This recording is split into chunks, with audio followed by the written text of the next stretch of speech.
Iba yung perjury sa falsification. Ayan. Yun, okay. Ang perjury, gumagawa ka ng statement under oath before a notary public. Tapos you have willingness to assert falsehood. And yung statement na yan is required by law. Yun ang perjury. Yun ang mga peke ng mga witnesses sa Senado. Ayun. Perjury yan. So, iba yung perjury kasi gumagawa ka ng pagsisinungaling under oath. Yun ang perjury. Ang falsification, pineke mo ang perma, pineke mo ang dokumento, falsification yan.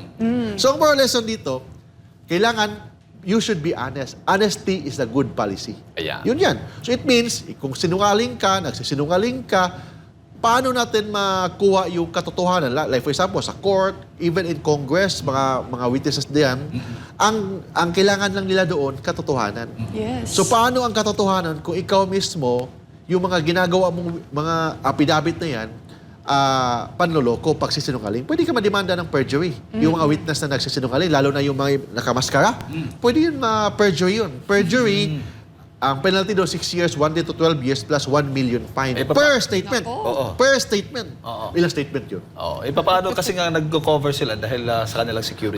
Cover sila, pero still, hindi naman pwede i-cover yung pangalan na sa affidavit nila eh. As long as yung affidavit nila naka-notarize, under oath yun, it means nag-notarize nila before a competent officer like a notary public, alam nila na kasinungalingan yun, perjury yan.